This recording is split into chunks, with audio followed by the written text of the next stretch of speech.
What is up and welcome back, everybody. So, unfortunately, we're still waiting on parts on this thing. I apologize. It is taking so long. We're most definitely not going to be using these gargantuan bags that we have. We have test fitted them and tried to do a few things to make them work. Unfortunately, it is just impossible. So, we do have quite a few parts already here, as you guys can see and tell. We are waiting on just a few more things. Once everything is here, we're going to dive right back into this right here. But today what we're going to be doing is pulling the V12 M275 5.5 bi-turbo motor out of our S-Class. We're going to be scrapping the car and pretty much everything. For the body-wise, we are going to be keeping the engine, the transmission, the ECU, all that good stuff. And I might, just might, take the brakes and rotors. But, as you guys can see, I have been tearing into this like a madman. We do have a lot of the stuff just kind of pulled to the side. The oil cooler, the trans cooler, the AC condenser. We already have the radiator and the, I guess, other radiator. I didn't realize this car actually had 3 radiators, not just 2. We have one here. We have the other one, obviously, for the turbos and the intercoolers right here and here that go to its completely own little system. And then obviously we have our main radiator for the engine. Now, the reason I'm pulling it out of here is because I personally don't really like the 220 S-Class. They have a lot of problems. They're kind of a pain in the butt. And yeah, I personally don't like them, if I'm being 100% honest.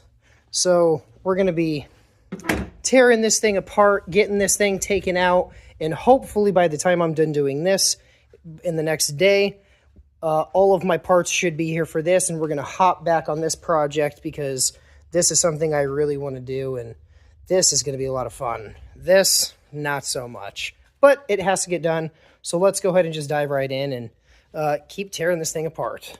Alright guys, so as you can see, the motor is completely ripped out with the transmission. We ended up cutting the drive shaft because obviously we're not going to be using that guy.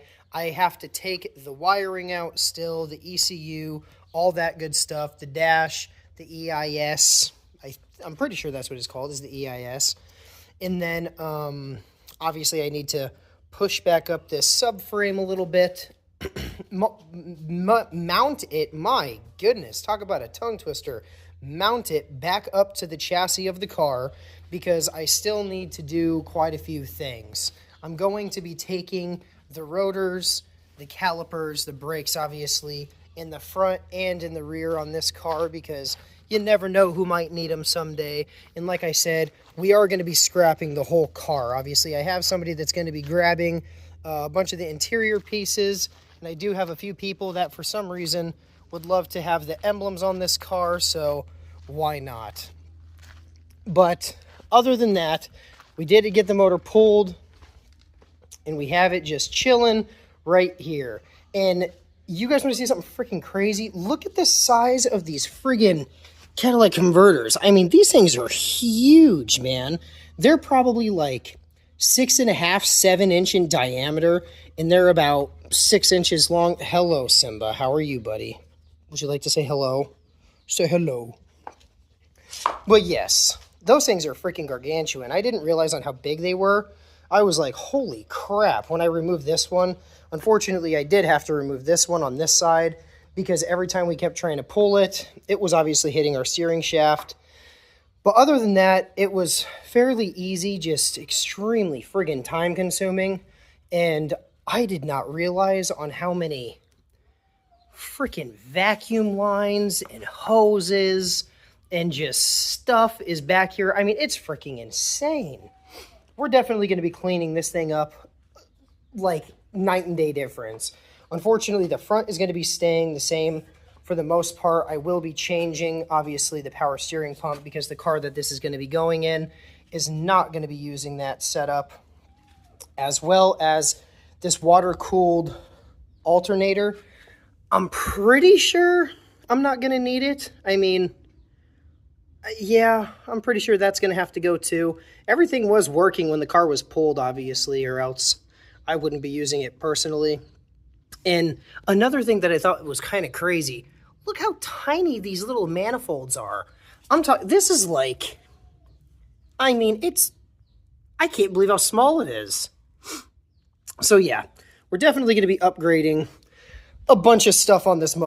Alright guys, so unfortunately I guess my camera wasn't recording, or I lost the footage of, I guess, finishing talking about the motor and what we're going to be doing with it. But as you guys can see, we have it moved. It used to be sitting over here after it leaked a bunch of coolant and a little bit of oil and stuff. But it's done, it's set up, it's in the spot it's going to be staying for a while until we get it in the back.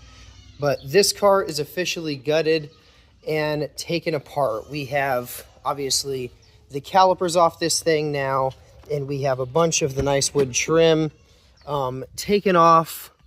So this way a buddy can dress up his car a little bit, which is awesome. But with that being said, this car is officially ready for the scrap yard, and keep an eye out for the next upcoming videos on this thing, because this is basically the big build series that everybody's waiting for. I know, I apologize. Again, guys, I didn't realize that we were going to kind of have to put together a whole new kit. And for some crazy reason, I don't know if it's just me or everybody, but if you try to get certain size bags, they take a very long time to get here. Let's just go ahead and say that. We have our triple bellow bags. We finally just got, let me go ahead and show you guys. Bam! Right there they are. For some reason, those bags took forever to get here. I don't know why. I apologize for my background noise. Obviously, all the goats are a little hungry this morning, but yeah. Other than that, guys, I greatly appreciate you sticking around and I guess kind of hanging out with me on this update. You guys know how much I suck at ending videos, so with that being said, thank you guys so much for sticking around, and we'll see you guys in the next one.